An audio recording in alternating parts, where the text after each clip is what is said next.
तो नाज़रीन, जिस तरह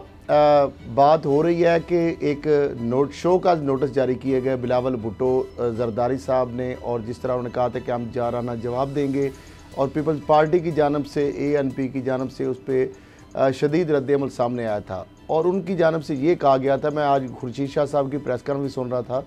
और वो ये कह रहे थे कि शोकाज किसी सरकारी मुलाजम या इदारे का जो मुलाजम होता है उसको दिए जाते हैं। जो सियासी पार्टियां, सियासी जमातें जो हैं, उनके कायदीन या सियासी जमातों को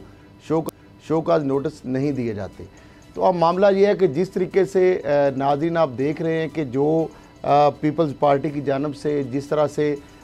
PDM के हवाले से ख़ास तौर पर ये जब नोटिस का सिलसिला जारी हुआ, वो बिलावल भुट्टो जरदारी साहब ये कहते हैं कि आज भी हम अपने मौक़िफ़ पर कायम हैं कि इस्तीफ़े जो है वो आइटम बम है और वो आखिरी हथियार हैं। लेकिन इसके साथ साथ वो कहते हैं कि बाकी दीगर किसी ने अगर इस्तीफ़े देने हैं तो हमने किसी को नहीं रोका, और साथ ही वो ये भी कह रहे हैं कि जो कोई हमें डिक्टेट नहीं कर सकता, हम एक सियासी पार्टी हैं और हम ऐसे कोई भी ऐसा फ़ैसला नहीं करेंगे जो आइन के, जमहूरी जो तकाज़ों के, जो आइनी और पार्लियामानी रवायात के ख़िलाफ़ हो। तो इस हवाले से उन्होंने बात की है, और डोगर साहब भी मौजूद हैं और उनसे भी पूछेंगे कि ये जो PDM का और जिस तरह पीपल्स पार्टी का रद्द-ए-अमल है, डोगर साहब आप तो जिस तरह उन्होंने कहा था बिल्कुल उसको सच कर दिखाया है कि जो उन्होंने कहा कि हम सख्त तरीन इसका रद्द-ए-अमल देंगे, और जवाब तो शो का नोटिस किया, उल्टा उन्होंने उनको भी बिलाजवाज़ करार दिया है, और साथ उन्होंने ब्लेम गेम को जो है वो भी उन्हीं पार्टियों को, यानी नून लीग या JUIF या इस तरह की जो पार्टियां, उनको ही उन्होंने कहा है, और उन्होंने कहा हम तो अपने मौक़िफ़ पर कायम हैं और वो आखिरी हथियार है, और अब आज भी हम उस पर कायम हैं। उसामा साहब, सॉरी खैरल साहब, उसामा साहब आज नहीं है। खैरल साहब, सबसे पहले ये तो आप हम सबको पता था कि PDM ने नहीं चलना। अल्टीमेटली ये जितनी भी सारी पॉलिटिकल पार्टीज इसमें इकट्ठी हुई हैं, हर एक अपना अपना जो है वो मुफाद है, और मुफादात के तहत, मुफादात के तहफ़्फ़ुज़ के तहत ये सारी पॉलिटिकल पार्टीज इकट्ठी हुई थी, और जब जहाँ पे मुफादात क्लैश किए वहाँ पर ये आपस में एक दूसरे के ख़िलाफ़ इन्होंने गोलाबारी स्टार्ट कर दी है। खैर साहब, बिलावल भुट्टो तो ठीक है, उन्होंने ये आज कहा है कि जनाब PDM के हम तमाम ओहदों से एहतजाजी तौर पर इस्तीफ़ा भी दे रहे हैं, और ये है कि उन्होंने नोटिस भी फाड़ दिया। उन्होंने कहा जी इस्तीफ़े जो थे आखिरी हथियार थे, लेकिन दूसरी तरफ राना सनाउल्लाह ने भी जो प्रेस कॉन्फ्रेंस किया और उन्होंने वो जो बात करें उसमें भी बड़ा वेट है।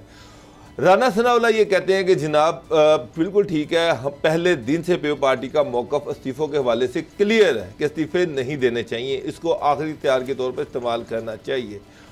वो ये कहते हैं कि जनाब हमने तो नोटिस इनको दिया है कि PDM ने यूसुफ गिलानी को सपोर्ट किया, PDM की वजह से वो सेनेटर बने, PDM की वजह से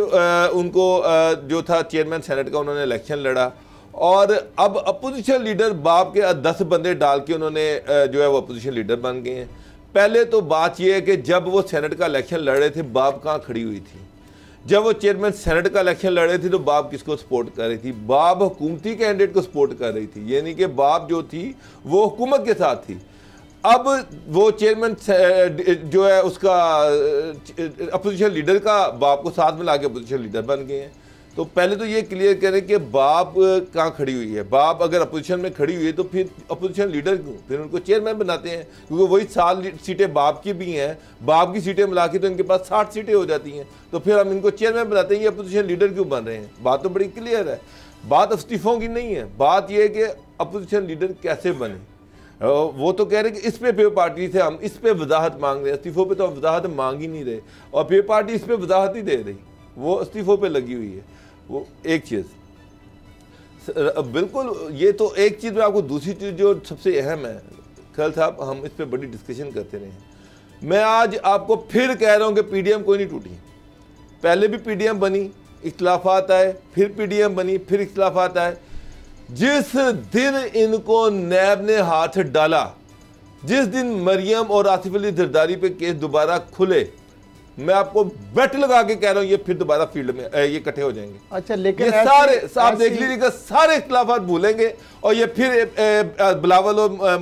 मरियम जो है ये बहन भाई बन जाएंगे, फिर ये एहतजाज की कॉल दे देंगे, फिर ये जो है ये धरने और इस्तीफों की बातें होनी शुरू हो जाएंगी। जो ही नैब अपना हाथ पीछे करेगी, ये फिर एक दूसरे पे लफाजी गोलाबारी स्टार्ट कर देंगे। ये ड्रामा चलता आ रहा है, ये ड्रामा चल रहा है और ये ड्रामा आगे भी चलेगा। मैं आपको बिल्कुल गारंटी के साथ कह रहा हूँ। प्रेसिडेंट का इलेक्शन था, प्राइम मिनिस्टर का इलेक्शन था, उसके बाद स्पीकर का इलेक्शन था। आप सारे ड्रामे देखें,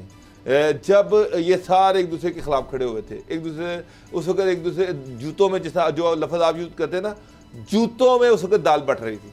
जो ही ये चीज़ें क्लियर हुई, नैब ने जरदारी साहब पे हाथ डालना शुरू कर दिया, नैब ने फ़रियाल तारपुर पे इलेक्शन हाथ डालना शुरू कर दिया, नैब ने पीपल पार्टी के दूसरे लीडर पे हाथ डाला, नून लीग के लीडर पे हाथ डाला, मौलाना फजलुर रहमान पे हाथ डाला। ये सारे इकट्ठे हो गए सिर्फ अपनी करप्शन बचाने के लिए। खरल साहब, इसका कोई दूसरा एजेंडा नहीं था पीडीएम का। पीडीएम एक एजेंडे पे इकट्ठी हुई थी, वो एजेंडा था कि नैब को किस तरह से काउंटर करना है, गवर्नमेंट को किस तरह से काउंटर करना है और किस तरह से अपनी करप्शन बचानी है और किस तरह से गवर्नमेंट को अंडर प्रेशर लेके आना है, अदारों को अंडर प्रेशर लेके आना है। उसमें इनको कामयाबी मिली और जब कामयाबी मिली, जब इन्होंने देखा नैब तो पीछे हट गया, डर गया, तो आपके सामने फिर एक दूसरे से इसका मतलब आप तितर बितर जो हो रहे हैं, आप समझते हैं कि अब नैब का जो तलवार थी जो पीपल्स पार्टी के ऊपर, नून लीग के ऊपर, आप ये समझ रहे हैं कि वो हट गई, इसलिए ये पीडीएम जो है उसके गुब्बारे से हवा निकल रही है और ये लड़ रहे हैं। और जब कह रहे हैं दोबारा नैब फिर सरगर्म होगा तो फिर दोबारा ये इकट्ठी हो जाएगी 100%। अच्छा, मैं आपको 1 करोड़% कह रहा हूँ ये कि आप देखें, जिस दिन नैब ने इन पे दोबारा हाथ डालना शुरू किया, मरियम को आज वो मिल गया ना कि 10 दिन पहले नैब को बताना पड़ेगा कि मरियम को अरेस्ट करना है। तो आप देख लीजिएगा, ये मरियम पे अभी हाथ डालने की तैयारियां शुरू करें और ये आसिफ अली जरदारी पे स्विस काउंट का जो केस का जो बात हो रही है, जिस दिन गवर्नमेंट ने वो केस नैब को मूव किया, आप देखिएगा ये सारे इख्तिलाफात भूल के। अच्छा, मामला ये है कि जिस तरह वज़ीर-ए-आज़म इमरान खान साहब जब इक़्तिदार में नहीं थे तो वो कहते थे कि जब इनके ऊपर हाथ डाला जाएगा, जब इनके खिलाफ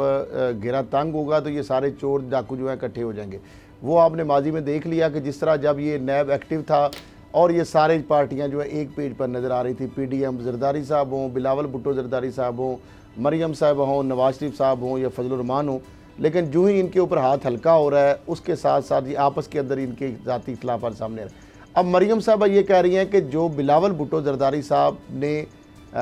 उसका जवाब देना है मौलाना फजलुर रहमान साहब, चूँकि वो पीडीएम के सरबराह हैं, और दूसरी जानब जो एहसन इकबाल साहब हैं सेक्रेटरी जनरल नून लीग, वो ये कह रहे हैं कि बिलावल भुट्टो ने पीडीएम के जो इत्तेहाद को फाड़ कर, यानी जो नोटिस फाड़ना है, उनका मतलब ये है कि पीडीएम के इत्तेहाद को फाड़ कर जो नोटिस को एहसन इकबाल तो बड़ा, उसने तो बड़ी इससे आगे की बात की है। एहसन इकबाल तो ये कह रहा है कि जनाब अलाइनमेंट क्लियर हो गई है, पीपल्स पार्टी एएनपी और बाव पार्टी एक साइड पर है और पीडीएम की बाकी पार्टियां एक साइड पे हैं। एएनपी ने तो आज इससे भी आगे बड़ा ऐलान कर दिया है। उन्होंने तो ये कहा कि जनाब अगले इलेक्शन में हमने किसी के साथ कोई अलायंस नहीं करना, हमने इंडिपेंडेंट ये इलेक्शन लड़ना है। और अच्छा, मुझे वैसे डॉक्टर साहब बताएं, अभी तक इसका मतलब ये है कि एएनपी तो इंटरेस्टेड नहीं है पीडीएम के किसी अलायंस के साथ या इत्तेहाद के साथ। अच्छा, पीपल्स पार्टी आप समझते हैं इंटरेस्टेड है? नहीं, इससे ज्यादा जितनी इनकी दुर्गत बन रही है, यानी पीडीएम की देख लें, जेयूआईएफ की देख लें, पीपल्स पार्टी सिर्फ खल साहब एक ही इशू पे इंटरेस्टेड, वो तो इनको टिश्यू की तरह इस्तेमाल कर रही है। पीडीएम के प्लेटफॉर्म को बतौर टिश्यू पेपर वो इस्तेमाल कर रहे हैं और जितना भी इस प्लेटफॉर्म से अगर